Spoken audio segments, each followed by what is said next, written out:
Welcome, AP English Squad, to the intellectual sparring ring. I'm your host, and today we are stepping right into the dojo for the ultimate explainer on the Socratic Seminar. Cue the epic anime training montage music in your heads, okay? We are moving way past just basic chatting today. We're unpacking the exact structural mechanics of a true Socratic dialectic. In this explainer, we're going to master 20 secret dialectic techniques.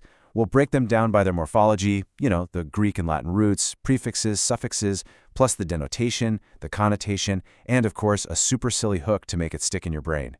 This is going to transform your next classroom discussion from a totally chaotic opinion-swapping session into an elite, truth-seeking tournament. So grab your highlighters, besties, and let's go.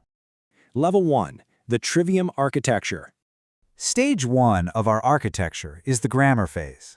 Let's look at the morphology first. It comes from the Greek root gramma, meaning letter, writing, or that which is drawn.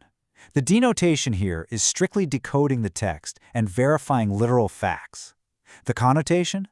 Total fact-checking homework vibe. Our memory hook for this one is pouring a concrete foundation for a house. Listen, if you try to build a massive second story of grand philosophical opinions before you've laid this concrete foundation of what the text actually says, your entire discussion is going to completely collapse. Okay, once that foundation is poured, we shift into the logic phase. The morphology here is the Greek root logos, meaning reason, ratio, or structural layout. Denotation-wise, this is where we test structural validity and cross-examine assumptions. The vibe is intense truth testing. Imagine you're a structural engineer putting your classmates' assertions into a logical hydraulic press.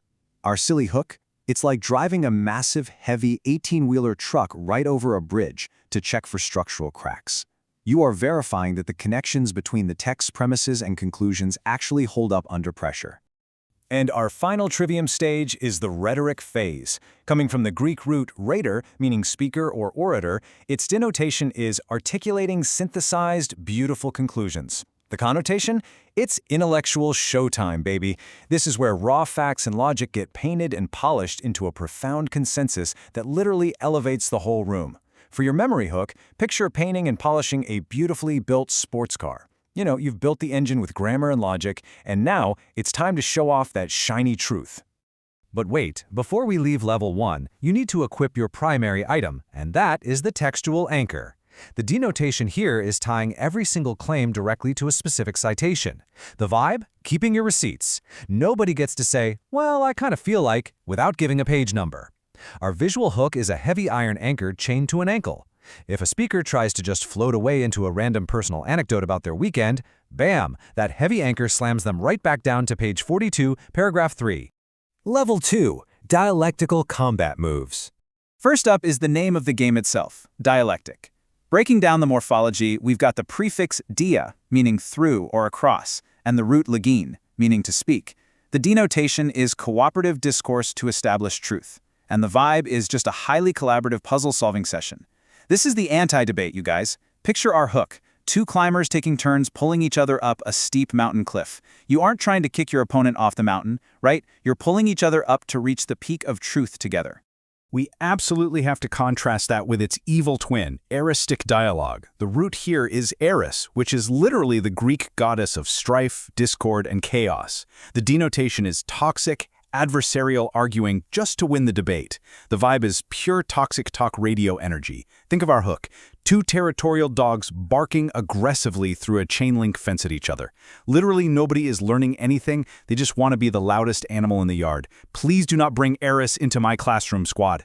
So, the crucial point is choosing the right support moves, like maieutics. The Greek root maietikos relates to midwifery. Its denotation is bringing latent ideas to awareness through structured questions. The vibe? Intellectual midwifery. Imagine our hook as a Socratic delivery room. You act as the conversational doctor. When a classmate is struggling to articulate a thought, you don't interrupt them. Instead, you say, interesting. Let's push that idea out, and you help them give birth to that brilliant thought that's just trapped in their head. Next is our ultimate offensive technique, the erotetic method. This comes from the Greek root erotasis, meaning questioning or inquiry. The denotation is conducting inquiry entirely through sequenced questions. The vibe is literally the question-only challenge. Our memory hook here is an intense verbal ping-pong game where you can only use questions as paddles. Every single time a student serves an opinion, you return it with an eristic lob, like, but why? Or what is your source for that? Now, for a really critical gathering move, exegesis. Morphology check? The prefix ex means out of, and the root hegegisthai means to lead or guide. The denotation is a line-by-line interpretation to extract the author's exact meaning. The vibe is textual mining. Just imagine our silly hook physically squeezing a literal orange to get the golden juice out. You are drawing the golden, original liquid truth completely out of the text's pages. To process all that juice, you are going to need the hermeneutic circle. The root hermeneus means interpreter, which is linked to Hermes, the messenger god. Its denotation is understanding the whole through the parts and the parts through the whole.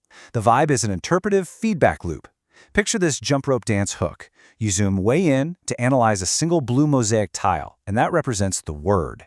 Then you jump backward to see the entire giant image of the dragon representing the whole book. Zoom in, jump back. Zoom in, jump back. Okay, let's arm you with your ultimate defensive parry, the counterexample. From the Latin contra meaning against and exemplum meaning sample. The denotation is a concrete instance that disproves a generalization. The vibe is the logic needle. Here's your epic anime-style finishing move hook. Imagine your opponent inflating a giant, pompous balloon of a sweeping generalization. With one tiny, sharp pinprick of a counterexample, pop, you completely deflate their argument with a massive dose of reality. And where exactly does all this combat happen? In the fishbowl format. This spatiostructural metaphor denotes a seminar structure with active talkers in the center and silent analysts on the outside. The vibe is high-stakes observation. Our hook is literally swimming in a glass aquarium in the center of the classroom while 20 of your peers sit on the outside like marine biologists. They're tracking your logic and taking intense notes under their microscopes. No pressure, right? Level 3. Reaching ultimate truth. To truly reach the peak, you have to defeat the enemy known as doxa. From the Greek root dokein, meaning to seem or appear. The denotation is common belief or unexamined public vibes. The vibe is toxic, unthinking crowd opinion. Our memory hook for this is blindly repeating a vibe-based rumor you saw on social media without ever actually checking if it's real. It's lazy, unexamined garbage that students carelessly bring to the table before the Socratic interrogation even begins. We absolutely must destroy doxa. And how do we do that? We smash doxa with episteme. The Greek root epistanite means to know or to stand upon with absolute certainty. The denotation is justified, verified, logically proven knowledge. The vibe is bulletproof truth. It is the diamond left behind after the fire. Imagine our hook, standing fearlessly on a solid, verified stone and steel platform. You tested the floor, you know it holds weight, and now you can stand upon it without any fear of it collapsing. Sometimes, finding this truth requires anamnesis, morphology time. The prefix an means not or un, and the root nesis means forgetting, so literally unforgetting. The denotation here is recalling latent universal truths through dialectical questions. The vibe is that glorious ignition moment. Our hook is literally the best feeling in the world, finding a forgotten $20 bill inside the pocket of an old winter jacket. The money, or rather the knowledge, was always hiding inside your mind. You just needed a Socratic question to unforget it. To get that deep, you have to dig underneath the floorboards to find the axiological premise. The Greek root axios means worth or value, plus logia, which means the study of. The denotation is the underlying value system governing a text or a speaker. The vibe is the secret moral blueprint. Think of our hook as checking a character's moral compass. When a character steals a loaf of bread, their axiological premise exposes that they secretly value survival higher than property laws. Keeping all this on track requires incredible phronesis. The Greek root phronesis denotes practical wisdom, prudence, and social-emotional intelligence. The vibe is elite conversational EQ. It's knowing when to speak and when to be quiet and really listen. Our hook is a master driver navigating a crowded, chaotic semantic highway. Everyone is merging, but you do it perfectly without ever honking the horn or getting road rage. Just a smooth, polite flow. Now, where does all this elite driving actually take us? To the colloquy. The prefix com means together, and the root loqui means to speak, speaking together as equals. The vibe is the sacred anti-hierarchy. Imagine our hook, a round-table conference of knights. There is no head of the table. Even my voice as the teacher is just one of many. Every student holds a sword of logic, and every single voice carries the exact same weight under the ultimate ruler, which is the text itself. Once we are seated at the round table, we perform synthesis. The prefix sin means together, and the root tithane means to place. The denotation is combining opposing ideas into a higher-level concept. The vibe? The intellectual blender. Here is our delicious memory hook. Taking idea A, which is chocolate, and idea B, which is peanut butter, throwing them into a blender, and creating a super-powered masterpiece. Idea C? The perfect Reese's peanut butter cup of truth. And that brings us to the ultimate victory screen, homologia. The prefix homo meaning same, and the root logos meaning speech. Literally, speaking the same language. The denotation is a rational, shared consensus reached after testing all objections. The vibe is the ultimate Socratic mic drop. Our final hook, a choir hitting a perfect, clear, unified chord after 20 pages of messy, discordant warm-ups. So I leave you with this provocative question for your next seminar. Will you be a toxic dog barking through a fence of doxa? Or will you use your Trivium engine to reach the beautiful, unified chord of homologia? The tournament of truth awaits.